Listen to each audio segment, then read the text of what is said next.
Dans un contexte compliqué pour les territoires, où ceux-ci prennent de plus en plus de compétences, alors que les dotations de fonds publics se raréfient, nous aurions pu ne pas oser, nous aurions pu nous renfermer, nous aurions pu rester spectateurs.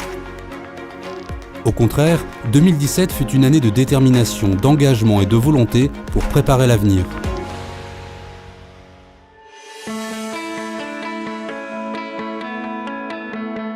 Cette année encore, le port de Boulogne offre à l'agglomération de belles perspectives de croissance. Premier port de pêche de France et leader européen dans la transformation des produits de la mer, les acteurs de la filière halieutique ont su développer la valorisation et la qualité. La double inquiétude générée par le Brexit et la remontée des prix du gazole ne se traduit pas pour l'instant dans les bilans de nos entreprises, qui sont au contraire portés par un courant d'affaires dynamique sur les produits de la mer. Les motifs d'espoir pour 2018 se conjuguent autour de l'arrivée d'au moins 3 nouvelles unités de pêche, notamment pour les armements Scopal et Euronor, de l'augmentation des quotas sur certaines espèces et de la captation de nouveaux flux via la structure mise en place par le marillage boulonnais. L'outil portuaire fait l'objet d'investissements conséquents afin de gagner en compétitivité et performance. Régions, départements, SEPD et communautés d'agglomération du Boulonnais travaillent ensemble pour réussir cette transformation. Notre port de commerce connaît un très net regain d'activité et retrouve des volumes jamais atteints depuis le départ de la Comilogue il y a 15 ans. En 2017, on a franchi les 700 000 tonnes, c'est-à-dire plus que le double du trafic 2015. Ce renouveau ne peut que s'intensifier avec l'arrivée et la mise en fonction, en fin d'année dernière, d'une nouvelle grue. 2017 a aussi été marqué par la confiance apportée par les acteurs de la logistique. Inaugurée cette année, la nouvelle plateforme Delanchi Copromer démontre la notoriété de notre place boulonnaise comme hub international de premier plan. Dans le domaine économique, l'inauguration en présence des ministres français et belges de la société Vente de Put marque le démarrage d'une nouvelle activité sur la zone de Landacre. Une reprise qui, comme l'a rappelé Frédéric Cuvillier, n'a pas été simple. Il a fallu se battre pour permettre au groupe belge de venir investir chez nous et ainsi permettre aux salariés de l'ex-Ecover de conserver leur emploi. L'entreprise DMT a également trouvé une issue favorable grâce au rachat par la société Petit-Pierre, permettant de maintenir l'activité de conserverie sur le Boulonnais et de sauvegarder 81 emplois. Les perspectives pour 2018 sont prometteuses. Petit-Pierre s'associe au groupe Gendreau, qui ainsi consolide sa position de leader et constitue le premier employeur de conserve de poissons sur le sol français avec plus de 400 personnes. Dans les pépinières, ce ne sont pas moins de 7 entreprises et de 18 emplois qui ont été créés en 2017. On ne naît pas dirigeant, on le devient, et je pense qu'on le devient par un accompagnement.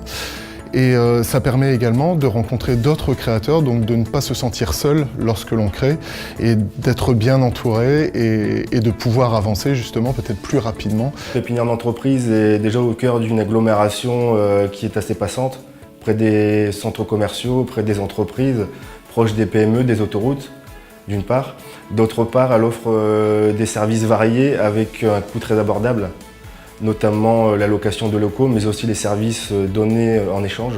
Mon implantation, elle était très stratégique. Elle servait notamment à se retrouver très près de sites où on fait du retraitement d'aliments, donc de poissons notamment ici, ou alors stratégique aussi au niveau de l'implantation pour pouvoir avoir un réseau routier, ce qui me permet d'aller très rapidement sur d'autres agglomérations telles que Calais ou Abbeville.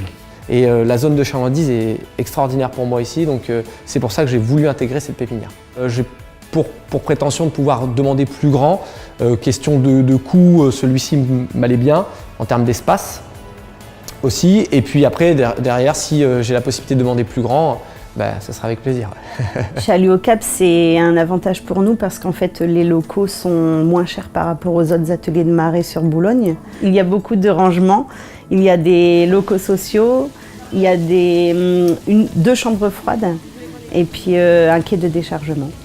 A noter que 2 startups, Acant et Blue Whale, spécialisées dans des solutions d'ingénierie innovantes hébergées à Créamanche, se sont rendues au titre de la French Tech au salon CES International de Las Vegas, salon mondial B2B de l'électronique devenu incontournable. Dès le mois d'avril prochain, les artisans et PME-PMI pourront bénéficier d'une nouvelle offre grâce à la location par la CAB de 700 mètres carrés d'atelier dans le bâtiment en construction par le promoteur Nakara. Favoriser la croissance, développer l'emploi, passe également par une nouvelle forme d'économie. le Boulonnais est dans le top 3 régional des territoires dynamiques en matière d'économie sociale et solidaire. La 10e édition du mois de l'ESS a rassemblé plus de 1300 personnes et 50 exposants. Les efforts entrepris pour soutenir la croissance de nos entreprises et favoriser le retour à l'emploi ont été quotidiens. Les perspectives sont encourageantes avec un taux de chômage sur le Boulonnais en baisse qui est passé de 13,7 à 12,7% en un an.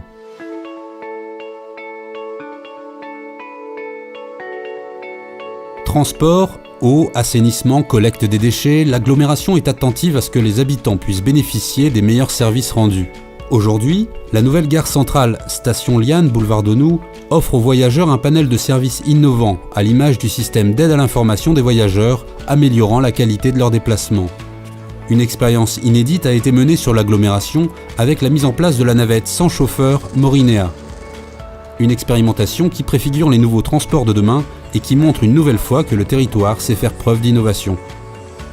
En matière de mobilité, plus douce cette fois-ci, l'aménagement des berges de la Liane, aujourd'hui grand succès auprès des habitants, s'est poursuivi avec la pose d'une passerelle et la réalisation d'un sentier piéton.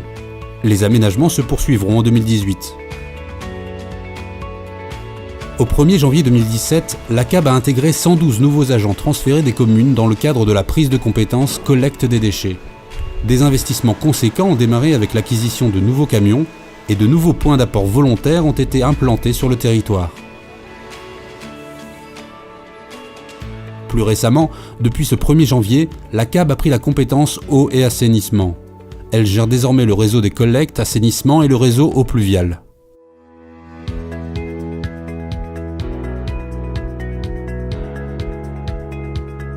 Cette année encore, la CAB a soutenu de nombreux programmes de logement locatif. Plus de 600 000 € de fonds communautaires ont été affectés pour des programmes dans les différentes communes.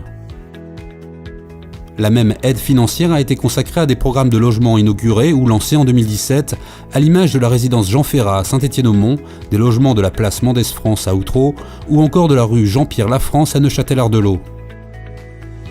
Du côté du parc privé, 276 logements ont ainsi pu bénéficier d'une aide dans le cadre de l'amélioration énergétique pour un montant de 2,9 millions d'euros.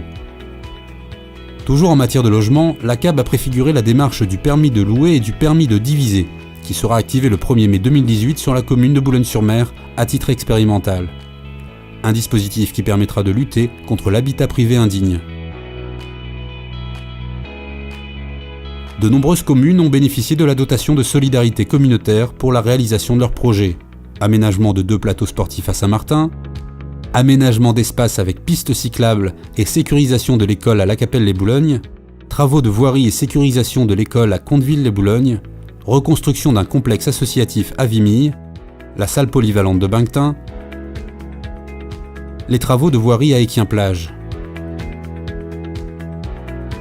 Du côté de la culture, le Poulpaphone a été le rendez-vous incontournable des fans de musique actuelle avec 6000 spectateurs autour d'un programme pointu. La CAB est devenue également le principal financeur avec la région du Festival de la Côte d'Opale. Comme chaque année, la CAB soutient les athlètes boulonnais qui ont fait rayonner notre territoire à travers le monde. Félicitations à nos champions de France, d'Europe et du monde, Alexis Pochet et Lohan Pochet, tous deux champions du monde de boxe junior dans leur catégorie. Jimmy Gressier, champion d'Europe espoir de cross, Zoé Wadou, championne d'Europe de basketball U16, Axel Jovenin, 30e au championnat du monde de GRS, Pauline Lecarpentier, championne de France junior en lutte, et Terence Atman, 2e au tournoi mondial junior de tennis. En basket, l'ESSM, qui a effectué une montée en Pro A en 2016, s'est une nouvelle fois distingué avec leur sélection en Coupe d'Europe. Avec le centre de formation mutualisé inauguré il y a quelques jours, l'agglomération s'est dotée d'un formidable outil au bénéfice des clubs de l'agglomération. Dédié en partie à l'USBCO, qui en assure les frais de fonctionnement, ce centre assurera au club un lieu de formation opérationnelle de qualité qui lui permettra de conserver ses meilleurs jeunes en contrat pré-professionnel. Les décisions d'investissement d'aujourd'hui permettent de lancer des projets qui faciliteront la vie des habitants du Boulonnais demain. Ils préparent l'avenir de ce territoire, son caractère agréable à vivre et son attractivité. Ces investissements soutiennent aussi l'activité économique locale. Chaque euro dépensé dans ces grands projets et dans les projets du quotidien est créateur d'emplois directs et indirects. C'est l'exemple de l'extension de Nausicaa. On pense d'abord aux emplois créés durant la réalisation du chantier, mais on pense surtout aux emplois et aux retombées sur toute l'économie locale grâce aux millions de visiteurs attendus. Au-delà du projet lui-même, durant 2 ans, le chantier de Nausicaa a suscité un énorme engouement. De nombreuses opérations et visites de chantier ont été organisées par la CAB avec les scolaires, les commerçants, les entreprises, les professionnels du tourisme. Une belle opération de promotion et de notoriété pour le Boulonnais qui va inévitablement s'amplifier avec l'ouverture prévue en mai prochain. On a l'impression d'être plongé dans l'océan, c'est vraiment ça. On n'est plus sur terre, on est dans la mer. C'est vraiment un chantier de démesure. On a un outil qui est magnifique et qui plaira à notre clientèle habituée et à une nouvelle clientèle. Ça nous aidera à aller chercher peut-être une nouvelle clientèle que l'on n'avait pas, qui était peut-être un peu frileuse, qui ne connaissait peut-être pas la région et qui, avec un outil comme celui-ci, et avec d'autres d'ailleurs, nous permettra d'aller conquérir de nouvelles parts de marché. Au-delà de l'emblématique Nausicaa, le Boulonnais prépare son avenir en misant sur le numérique. Après le lancement de Boulogne Urban Data, le hackathon Mer et Océan prend de l'ampleur. La présence du Smart Living Lab au printemps dernier démontre la volonté du territoire de se tourner vers l'agglo du futur. Préparer l'avenir, c'est être résolument tourné vers l'innovation. Les énergies durables, c'est regarder la mer comme une formidable opportunité de développer la croissance. L'escale de l'Energy Observer, venu saluer les initiatives boulonnaises en matière de développement durable, thalassothermie, études marémoteurs, navettes électriques, réseaux de chaleur, démontre de l'avancée de notre agglomération dans ce domaine. Le Boulonnais sera attractif et agréable à vivre avec ses nouveaux grands équipements sportifs, culturels et touristiques.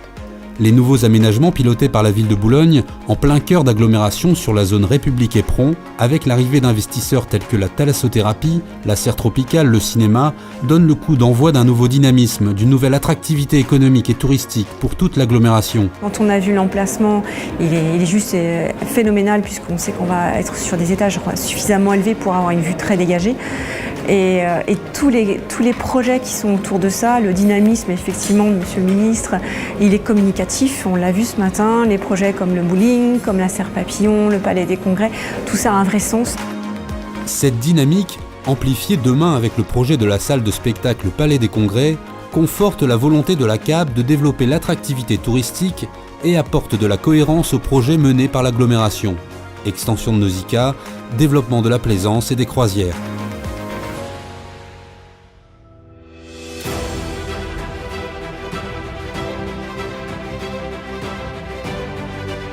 En 2018 comme en 2017, l'agglomération veut poursuivre cette politique volontariste, portée par les élus de l'agglomération.